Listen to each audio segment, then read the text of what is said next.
Assalamualaikum warahmatullahi wabarakatuh. Berjumpa kembali dengan channel kami Al-Haq MMR. Jadi pada kali ini kami akan menjelaskan tentang apa itu CPM dan apa pentingnya CPM. Sebelum kita lanjut ke videonya atau penjelasannya, simak dulu intro kami.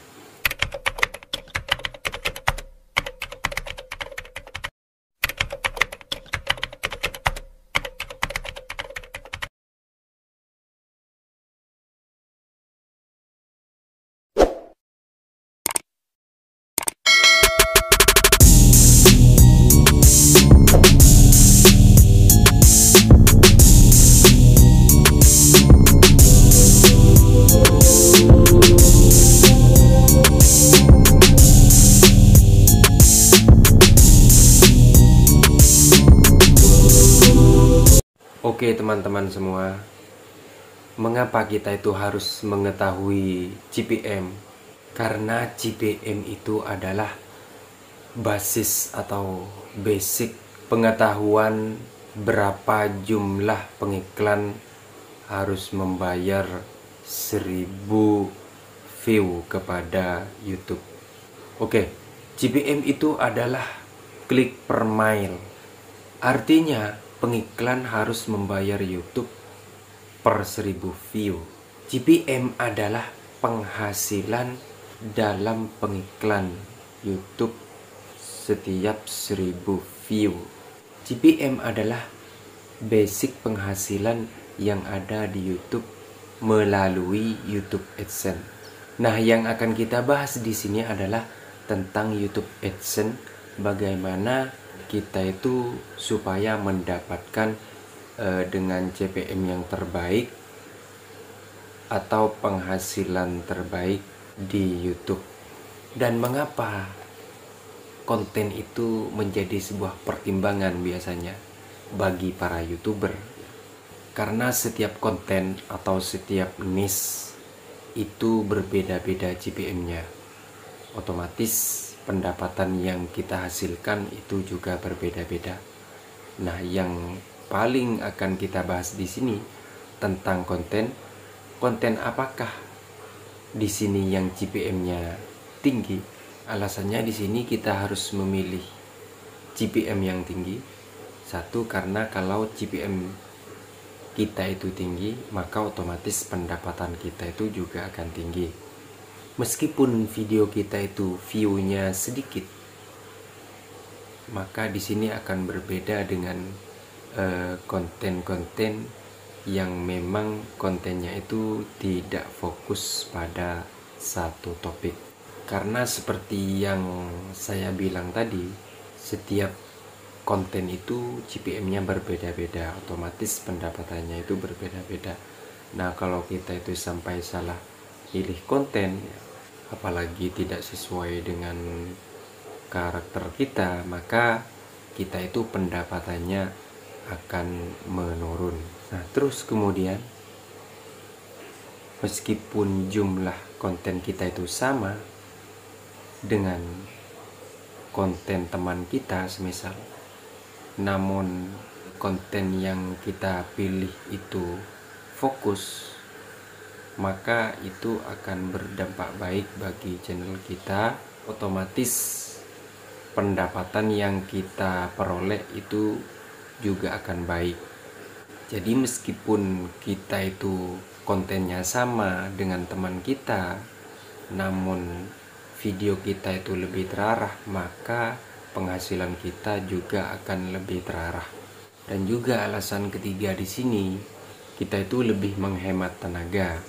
Artinya kalau kita itu fokusnya pada semisal tutorial saja, maka kita itu tidak perlu capek-capek pergi ke sana kemari untuk membuat konten, kan, tetapi kita dengan seadanya saja, namun dengan perlengkapan yang memadai, kita sudah cukup dengan membuat konten tutorial. Namun harus disesuaikan dengan kemampuan kita juga. Kalau memang kemampuan kita itu terbatas, artinya tidak paham tentang tutorial, maka kita pilih jenis konten yang kita mampu saja. Nah, kenapa? Karena untuk masalah ini ya, pada konten sebelumnya itu juga pernah saya bahas. Kalau kita itu fokus memang di bidangnya, maka kita itu tidak akan kehabisan ide, otomatis konten kita itu lebih terarah. Namun bagi kalian yang channelnya sudah terlanjur campur-campur, kalian tidak perlu khawatir dan kalian bisa menyimak di video saya yang ini. Jadi di video itu saya sudah menjelaskan tentang masalah konten campuran. Nah, kenapa? Karena untuk masalah ini ya, pada konten sebelumnya itu juga pernah saya bahas. Kalau kita itu fokus memang di bidangnya, maka kita itu tidak akan kehabisan ide, otomatis konten kita itu lebih terarah. Nah, terus kemudian kalau memang kita itu menginginkan nilai GPM dari konten kita itu besar, maka kita itu harus tentukan channel kita. Kalau kita itu memang berada di luar negeri, misal ada di Amerika Serikat, buatlah channel luar negeri yang memang tujuan sasaran penonton kita itu adalah orang luar negeri, orang Amerika Serikat misalnya, atau orang Eropa. Maka nanti nilai GPM kita itu juga akan tinggi. Otomatis kalau nilai GPM-nya tinggi itu nilai RPM-nya itu juga akan ikut tinggi. Nah, apa bedanya RPM dengan GPM? GPM itu adalah per 1000 view yang dibayarkan pengiklan ke YouTube. Kalau yang dibayarkan ke kreator itu adalah RPM. Jadi kadang kawan-kawan itu ada yang salah. Jadi bukan GPM ini yang membayar kepada kreator ya, yang termasuk bayaran untuk kreator, akan tetapi RPM ini adalah bayaran untuk kreator. Terus kemudian yang akan saya jelaskan di sini, akan saya jelaskan juga masalah konten yang besar GPM-nya. Konten apa sajakah yang GPM-nya itu besar? Nah, kalau setahu saya konten yang GPM-nya itu besar, yang pendapatannya itu tinggi, itu adalah konten tentang teknologi yang pertama ya. Kedua, konten tentang kesehatan, seperti dokter-dokter itu ya. Jadi kalau kita itu seorang dokter, terus kemudian kita itu membuat konten tentang kesehatan, nah itu bayarannya tinggi. Nah, yang ketiga di sini adalah konten tentang kecantikan. Yang keempat, konten tentang diet. Yang kelima, konten tentang fitness atau olahraga. Dan yang keenam, konten tentang film. Jadi kalau misalkan kalian itu seorang aktor film, jadi yang paling baik itu adalah kalian membuat konten tentang film. Jadi otomatis nanti bayaran kalian itu akan tinggi. Kemudian yang ketujuh adalah konten tentang review. Jadi semisal kalian itu ahli di dalam bidang Android, kalian bisa mereview atau menjelaskan tentang HP, masalah HP keluaran terbaru, ataupun kalian itu dalam review apa saja ya.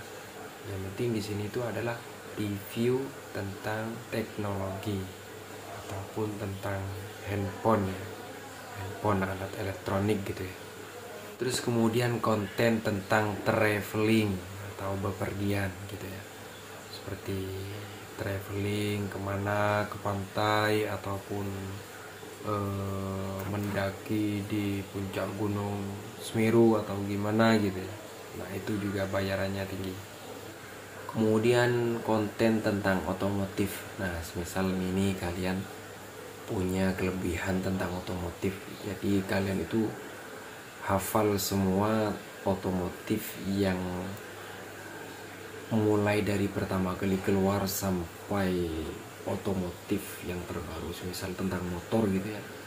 Jadi kalian itu paham tentang motor, kalian bisa jelaskan tentang motor di konten kalian itu. Dan yang terakhir, yang ke-10 ini adalah konten tentang bisnis. Jadi kalau kalian itu seorang bisniswan gitu ya, kalian itu buatlah konten tentang bisnis, karena dengan konten yang sesuai dengan pekerjaan kalian, maka kalian akan semakin nyaman. Otomatis kalau kalian nyaman, kalian akan enjoy dan tidak akan kehabisan ide, dan konten kalian pastinya juga akan menjadi menarik. Oke, kawan-kawan semua, jadi konten kalian itu tentang apa? Apakah konten kalian itu termasuk dari salah satunya tadi itu? Maka kalian harus fokus dari bidang itu. Kalau semisal kalian tidak bisa fokus seperti channel saya ini, namun channel saya ini sekarang sudah lebih diarahkan. Kenapa konten saya itu kok campur-campur? Karena ini adalah dampak akibat dari pengejaran jam tayang yang dulu tuh ya. Jadi dulu saya itu sangat kebingungan sekali, maklum YouTuber pemula ya. Jadi awalnya itu belum paham bahwasanya 4000 jam tayang itu harus didapat selama setahun. Nah, ternyata setelah saya pelajari tidak seperti itu. Nah, jadi sekarang ini saya sedang mengarahkan channel saya untuk menjadi lebih baik lagi, supaya lebih terarah gitu ya, lebih fokus. Meskipun kontennya itu agak campur-campur, namun bisa kita siasati bagaimana caranya supaya lebih terlihat tidak campur-campur meskipun channelnya campur-campur. Oke, mungkin sekian dulu dari video kami, kurang lebihnya mohon maaf. Assalamualaikum warahmatullahi wabarakatuh.